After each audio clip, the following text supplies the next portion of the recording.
Solving the world's problems related to climate change, some say look to traditional Hawaiian practices for guidance. That's one of the goals at the Native Hawaiian Summit today at UH Manoa. That's where we have our very own Carly Yoshida live with a closer look. Carly, good morning.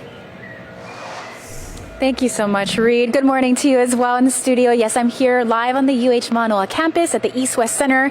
Here taking place today is the Native Hawaiian Conference of 2026 and the 5th Annual PO Summit. We're talking all about restoring the ʻāina and plans and action that we're going to involve our community in, graduate students as well at the university. We spoke to Kamana Beamer a little bit earlier. Very important role that he plays, not only director of the UH Manoa Kamaka Kuokalani Center for Hawaiian Studies, but he's organizing this entire conference. We'll bring him back. Kamana, thank you once again for joining us.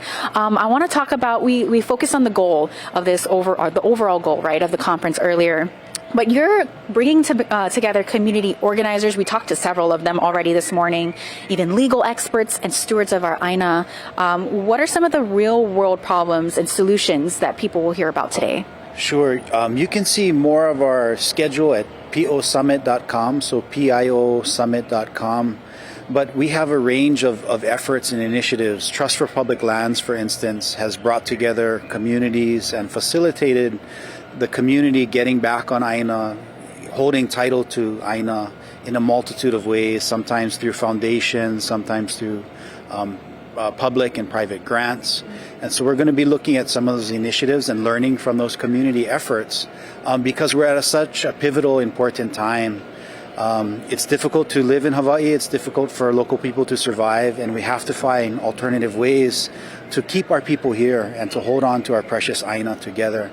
And so those are many of the sort of initiatives that we'll be looking at today that are clear and efficient strategies for us to hold on to our ʻāina. Absolutely.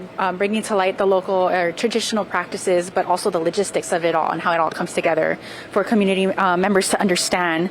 Now, you wear many, many hats. Not only are you organizing this entire conference and all of the organizers today and leaders, but you're also a professor here at UH.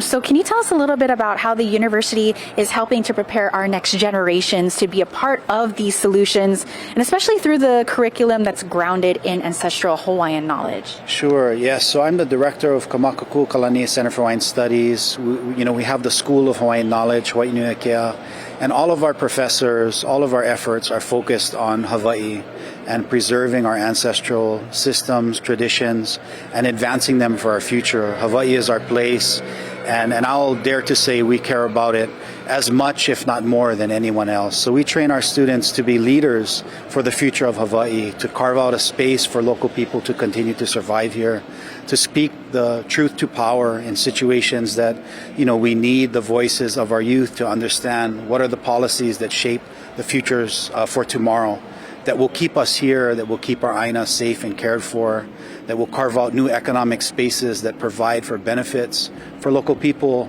and for our ʻāina together. So our students play a critical role in Hawaii and come study at UH Manoa. We do amazing stuff.